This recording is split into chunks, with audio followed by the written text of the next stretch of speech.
What will you do to stop stupid CEOs of financial institutions from making bad decisions that cause them to fail?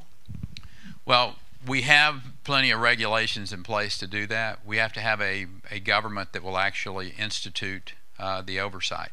All of these, I will tell you, Dodd-Frank and that banking regulation that came into place after the Wall Street debacle was a knee-jerk reaction by Washington, D.C. that actually has put us in a substantially worse position than we were before. It institutionalized what they were trying to keep from happening in the federal government to bail out. I would never have bailed anybody out.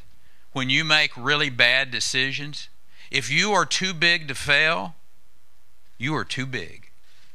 And I don't care whether you're a country or whether you're a corporation, or whether you're a small business down on Main Street. And there sure weren't, I sure haven't seen any small businesses being bailed out by government.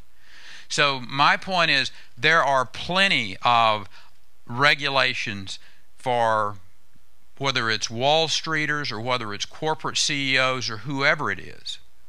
For individuals who are breaking the laws of this country, there are plenty of statutes to protect the public from those kinds of individuals. But you have to have a government that is committed to doing that type of work, and that's what we haven't had. I happen to think Wall Street and Washington, D.C. have been in bed together way too long. That's one of the problems that we have in this country, is that there are people who have too much money invested that end up in Washington, D.C. One of the reasons that the establishment really doesn't like me and really doesn't like my tax plan is because they know that I'm going to show up in Washington, D.C.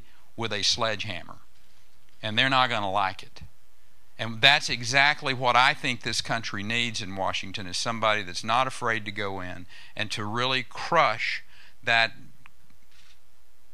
system that is in place that has cost this country trillions of dollars. And let me just leave